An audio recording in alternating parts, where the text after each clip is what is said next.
Business présente Edwige Chevrillon, la grande interview. Bonsoir à tous, bienvenue dans cette grande interview. On va parler de logement social, de cette crise de logement, pour essayer de comprendre qu'est-ce qu'il faudrait faire pour s'en sortir. Bonsoir Emmanuelle Cos. Bonsoir. Merci d'être là. Vous êtes la présidente de l'Union sociale pour l'habitat. Vous êtes présidente des HLM. Vous avez été ministre du logement. Vous avez votre congrès, du reste, qui va se dérouler du 3 au 5 octobre. Je crois que c'est le plus gros congrès qui existe en France. C'est toujours un rendez-vous. C'est un moment où normalement le ministre du Logement vient présenter les mesures qui concernent le logement, la construction de logements, le tout dans le cadre évidemment du projet de loi de finances. On en dira un mot tout à l'heure.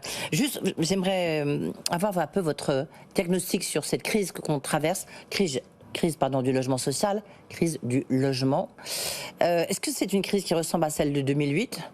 Est-ce que c'est une crise sans précédent ? Est-ce que c'était une bulle qui était là et qui finalement n'a fait qu'éclater, ce qui est assez logique ? En fait, c'est une crise assez inédite parce qu'elle touche tous les secteurs du logement.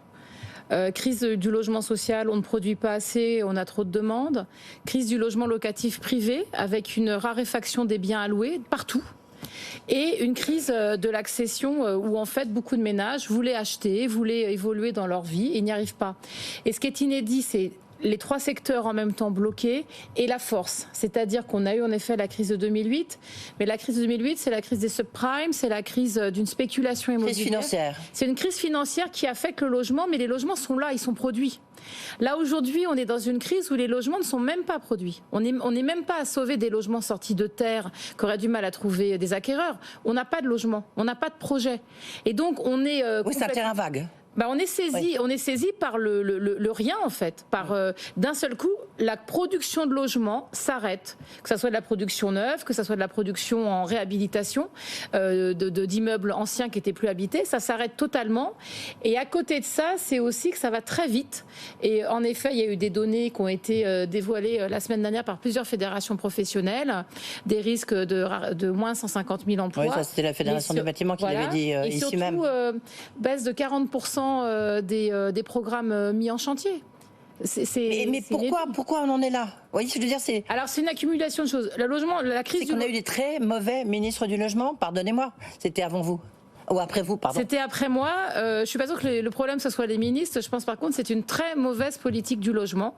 Excusez-moi, ce sont les ministres qui font les politiques. Oui, mais non, je pense que c'est aussi incarné par des premiers ministres et premières ministres et par des présidents de la République. Il y a eu un choix qui a été fait depuis 2017 qui est double. C'est de dire, la politique du logement à l'État français coûte trop cher, donc on doit faire des économies.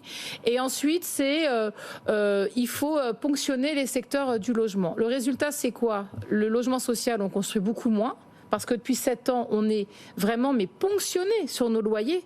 C'est-à-dire qu'on est le seul secteur économique, on touche des recettes qui sont nos loyers. L'État nous prend 1,3 milliard tous les ans pour aller au budget national. C'est même pas pour le réinvestir dans le logement social. On n'a jamais vu ça quand même. Et puis, c'est les promoteurs, les grandes structures de promotion immobilière le disent, c'est depuis 5 ans, on ne parle pas en fait. En fait, on ne parle du logement. Les acteurs en parlent pour dénoncer la crise, les pouvoirs publics en parlent pour nous dire vous devez trouver des solutions. Mais l'État aujourd'hui n'en propose pas. Du reste qui va dans votre sens. Après on reviendra sur les HLM parce qu'il y avait quand même besoin aussi de réorganisation, il y avait quand même besoin de faire des choses.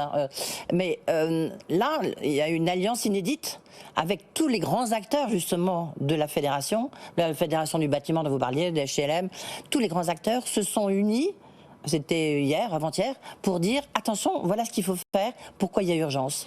On est dans un moment où en effet tous les secteurs de l'immobilier et du logement se sentent en très grande difficulté. Donc il y a eu la volonté d'une alliance qui va des HLM à la Fédération française du bâtiment, au secteur de l'immobilier privé, aux acteurs de la construction, aussi à l'ensemble en fait des entreprises impliquées, pour dire s'il n'y a pas un sursaut aujourd'hui de mesures économiques, mais aussi de mesures de portage politique. Maintenant, si on n'a pas un discours fort de l'État pour dire on va faire avec vous le plein logement, si je peux parler ainsi, comme on a fait le plein emploi, ça va aller très mal. Et pour rien vous cacher, c'est pas le secteur HLM qui va le plus mal, parce que nous, on va en reparler, beaucoup aussi de missions de réhabilitation, beaucoup de choses à développer, mais quand même, moi je suis chez un bailleur social, c'est mon travail. comment je peux accepter de ne pas pouvoir répondre à la demande des gens qui attendent un logement social ? 2,4 millions. On a 2,4 millions de demandeurs. Imaginez toutes ces entreprises du logement social. On regarde les fichiers de demandeurs tous les jours. On ne peut pas leur répondre. On n'a pas de logement vacant à louer. Tellement on est sollicité. Donc je ne vous cache pas que c'est quand même... C'est une demande en hausse de combien ? C'est une demande en hausse cette année de plus de 7%. Mais si on regarde sur 10 ans, c'est plus de 20%. Plus de 20%. Et surtout, j'ai regardé les données des dernières demandes là, sur l'année 2022. Plus de la moitié des demandeurs sont actifs. C'est-à-dire qu'ils travaillent, ils ne trouvent pas de quoi se loger. Et dans toutes les régions, et ça c'est aussi important à dire, la demande HLM, elle augmente dans toutes les régions, y compris des régions, pendant longtemps on a dit qu'elles étaient en déprise, qu'il n'y avait pas d'activité, qu'il y avait trop de logements vacants. Et bien, même dans ces secteurs-là, nous avons une demande HLM qui augmente et des difficultés pour répondre dans des délais corrects. Mais j'ai envie de dire, pourquoi vous n'avez pas construit ? Alors pourquoi vous n'avez pas rénové ? Alors je crois que le taux de logement vide de mémoire d'HLM, je crois que c'est juste 4,7%, ce qui est déjà... Oui, mais en fait, les taux de logement vide, c'est autour de 3 à 4%. C'est en fait le temps des relocations ou des travaux, plus ceux de la rénovation urbaine. Alors, on rénove, hein. De ce point de vue-là, le secteur HLM, on rénove énormément de logements. On a d'ailleurs le parc de logements de meilleure qualité si on compare au parc privé. Et on investit quand même chaque année 7 à 8 milliards d'euros dans la rénovation, dans un investissement global d'autour de 14 à 15 milliards dans l'activité économique. Hein. Ouais. Moitié rénovation, moitié construction. Pourquoi est-ce qu'on ne construit pas plus ? Premièrement, moi j'aimerais qu'on construise plus. Les HLM ont su le faire. Il y a 7 ans, les HLM produisaient 125 000 logements sociaux par an. Cette année, on craint de n'en produire que 80 000. Donc vous voyez quand même la grande différence. Et surtout parce qu'on n'arrive pas à acheter les fonciers. On n'arrive pas à avoir les autorisations de construire. Et il y a plus... Enfin, pourquoi vous n'arrivez pas à acheter des fonciers ? Trop cher. À ce moment-là, il faut aller voir les mairies. Mais c'est notre quotidien. Ouais. C'est notre quotidien. Enfin, c'est pas les mairies qui sont propriétaires fonciers. Hein. Les propriétaires fonciers. C'est notamment la SNCF, c'est l'État en grande partie. Mais l'État, pas que. Absolument. Et d'ailleurs, l'État a abandonné en 2017 sa politique de foncier public qui visait justement à faire plus de logements sociaux. Là, cette année, on est en train d'inaugurer des tas d'opérations qui ont été permises par la cession de foncier public. Aujourd'hui, on en a très peu. Vous parlez des grands propriétaires fonciers, c'est la SNCF. Mais au-delà de ça, il y a énormément de terrains en France. Il y a énormément de propriétaires individuels fonciés. Tous les acteurs... J'ai envie de dire, c'est à l'État de montrer l'exemple. Je suis bien d'accord avec vous. Je suis bien d'accord. D'ailleurs, il l'a montré par le passé. Moi, en tant que ministre, j'avais mis en œuvre des mesures qui permettaient des décodes de foncier. Donc, ça a été fait. Ça a été abandonné. Et aujourd'hui, on en tire les conséquences. Et puis, ça a sorti beaucoup, vous savez, des travaux du Conseil national de la refondation sur le logement. Fameux, si on peut dire. Tous les acteurs du logement ont noté combien le prix du foncier, quel qu'il soit public ou privé, avait pris d'importance dans le coût d'un logement. Avant, on était entre 10 et 15%. Maintenant, dans beaucoup de programmes, on est au-delà des 30%. Donc, vous voyez bien qu'en fait, le coût du logement est très lié en fait à la cherté de ce foncier. Oui, c'est sûr, mais comment en sortons ? Vous voyez ? Parce que je veux dire, un propriétaire individuel, c'est normal qu'il ait envie de valoriser son terrain. Vous êtes d'accord avec moi ? Donc, je veux dire, c'est plutôt au public de... Alors, il y a deux choses. Un propriétaire individuel peut avoir envie de valoriser son terrain. Après, on peut réguler. J'ouvre le débat, mais on peut réguler et la question des plus-values et la question des prix de sortie de foncier, y compris pour l'intérêt général. On peut décider qu'on régule ces prix-là parce que si l'idée c'est que tout le monde tire son profit de sa propriété, on peut attendre comme ça pendant très longtemps. Au nom de l'intérêt général, on peut décider de réguler. Par ailleurs, beaucoup de propriétaires ont quand même aussi des facilités fiscales, quand notamment ils vendent pour faire du logement social. Ensuite, je suis tout à fait d'accord avec vous, l'État doit montrer l'exemple. Par le passé, il y avait une politique du foncier public. Il y a 2 ans, au congrès HLM de Bordeaux, le Premier ministre Jean Castex annonçait qu'il allait relancer cette politique. 2 ans plus tard, elle est Vous attendez toujours qu'on la relance ? Toujours au point mort. Et je ne suis pas certaine que j'aurai des nouvelles réponses dans 10 jours. Vous allez la poser, j'imagine, la question quand même. Évidemment. Oui. Évidemment. Le nombre d'agréments, donc production en chute ? Production du logement social en chute vertigineuse. Oui. De combien vous avez Je vous dis, on est passé de l'année dernière. Déjà l'année dernière, on avait fait un mauvais chiffre. C'était 95 000. Et là, vous pensez 80 000 ? Et là, on pense que ça sera moins de 90 000, c'est certain. Je ne sais pas à combien ça sera plus bas. Ce que je crains, je vous dis ça, on aura les chiffres stabilisés en fin d'année, mais en tout cas, les évolutions qu'on a actuellement nous laissent entendre qu'on sera sur une production qui sera aussi faible que dans les années 2004-2005, c'est-à-dire des très mauvaises années. Ouais. Le nombre d'agréments est... Donc ça c'est le nombre d'agréments. Et après, les mises en chantier, là, c'est pareil. Mise en chantier, pardon. Les mises en chantier, j'étais de l'autre côté. Ça dépend un peu des années, mais là aussi, ça a baissé. Avant, on mettait plutôt entre 80 et 90 000 logements en chantier par an. Cette année, en 2022, on est tombé à 65 000. Et là, ouais. Voilà. Non, mais ça fait des chiffres très bas. Non, mais ça fait quand même des chiffres très bas. Ben oui, c'est très par rapport au nombre de personnes, je crois que vous logez à peu près 10 millions de personnes. Absolument. Un peu plus 10 millions 200 000 personnes. C'est dire que là, on est en train de... Oui, enfin, on est dans un basculement. On est véritablement dans un basculement. On ne voit même pas où est la sortie. Avec les chiffres que vous nous donnez. On aime bien les chiffres, vous avez ici sur BFM Business. Je sais, mais justement, à partir de ces chiffres-là, on a deux options. Soit on est tétanisé et on se dit, oh là là, j'attends que ça aille encore plus mal pour peut-être y réfléchir quelque chose, ou alors on décide d'un sursaut. Et on peut décider d'un sursaut. Demain, le président de la République il peut venir au congrès HLM pour dire, OK, il y a une mobilisation générale, maintenant je me lance là-dedans. On relance la politique du foncier public. Je remets des crédits d'aide aux maires bâtisseurs pour pousser les maires à construire. Je rediscute avec le Haut Conseil bancaire sur la question de l'accès au crédit. Vous voyez, on pourrait décider, Donc ça pourrait être fait, par le passé ça a pu être fait. Là aujourd'hui, on n'entend rien de tout ça. Et je ne vous cache pas que je suis aussi en attente de la loi de finances qui doit arriver dans les jours qui viennent. Alors justement, elle va être présentée mercredi prochain oui. En Conseil des ministres. Oui. On a déjà 2-3 petites pistes. Est-ce que vous savez un peu à quelle sauce le secteur du logement va être mangé ? Alors, ce qu'on sait, c'est qu'on n'aura pas des soutiens supplémentaires, en tout cas sur les aides à la production de logements sociaux. Ouais. La vraie question, c'est le prêt à taux zéro. Donc, il a été annoncé qu'il allait être supprimé. Je rappelle, le prêt à taux zéro, c'est l'idée d'aider les primo-accédants à se constituer un patrimoine avec un prêt qui est donc à taux zéro. Évidemment, quand les taux sont très élevés, le prêt devient très intéressant. Et c'est ce qui permet vraiment à des gens d'accéder à la propriété. À l'issue du CNR, alors tout le monde demandait du Conseil national de la refondation pour le logement. Tout le monde demandait son renforcement et son élargissement. La Première ministre a plutôt déclaré son rétrécissement, voire sa suppression. Donc moi j'espère des avancées quand même là-dessus. J'espère qu'il y a un sursaut de compréhension.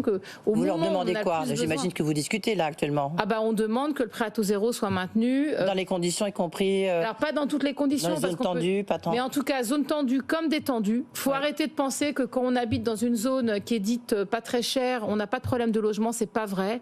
Et quelqu'un qui habite dans un territoire détendu, rural, il a le droit aussi d'accéder à la propriété. Je trouve qu'il y a un moment, ça suffit de scinder les populations comme ça. Ensuite, que le prêt à taux zéro soit au bénéfice de celles et ceux qui achètent leur logement HLM, parce que ça, voilà, ou dans les quartiers en revitalisation, quartiers de rénovation urbaine. Aujourd'hui, il y a 30% donc de propriétaires HLM, de leur HLM, c'est ça, 30% à peu près. En fait, sur le volume il y a 30% de locataires HLM qui achètent les logements qui sont mis HLM qui sont mis à la vente. Mais la question, c'est qu'on n'en met pas beaucoup parce que d'une part, ils sont occupés aujourd'hui, et ensuite, dans la situation actuelle, très peu de nos accédants locataires peuvent le faire. Mais on développe par ailleurs de l'accession sociale à la propriété. C'est donc de l'accession qui est à prix maîtrisé pour des personnes sous conditions de ressources avec des aides importantes.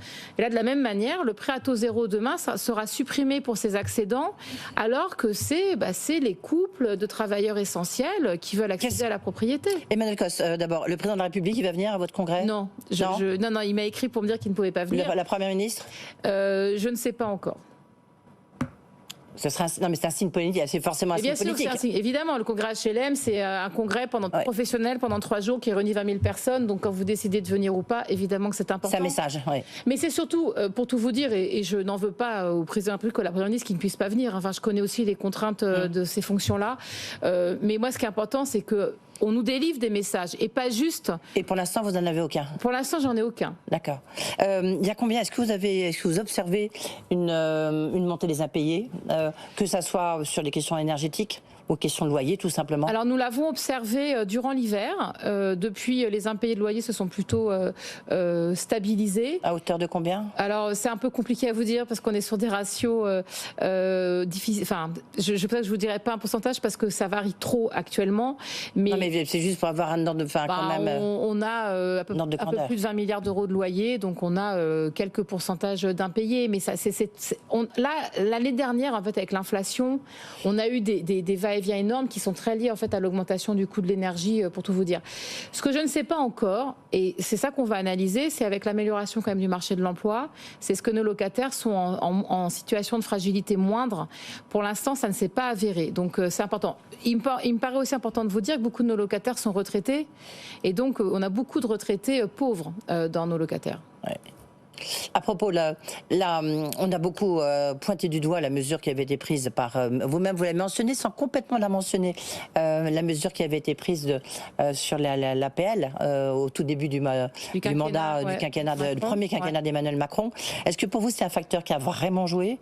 Est-ce que justement les APL c'est quelque chose où vous attendez un geste? Ah oui, alors les APL, les aides personnelles au logement, c'est ce qui permet de compléter les loyers quand ils sont trop chers par rapport à son revenu. Je le rappelle, hein, quand on touche une APL, on n'est pas du tout riche, hein, on gagne moins que le SMIC. Donc je tiens à le redire. Et en effet, c'est une dépense pour l'État importante, mais ces mesures d'économie sur les APL, ça a eu un effet délétère pour les ménages. On se rend compte que l'APL aujourd'hui, elle permet moins de compenser la cherté des loyers. Donc oui, nous on demande une revalorisation des APL, comme d'ailleurs la Fondation Abbé Pierre, pour que ces publics qui sont sous le seuil de pauvreté ou juste au-dessus, puissent retrouver une petite marge de manœuvre. Et dans ce contexte d'inflation, notamment avec inflation sur l'alimentation, sur l'énergie, c'est extrêmement important qu'il y ait des moyens. Mais 5 €, est-ce que c'est justement la variable qui fait basculer?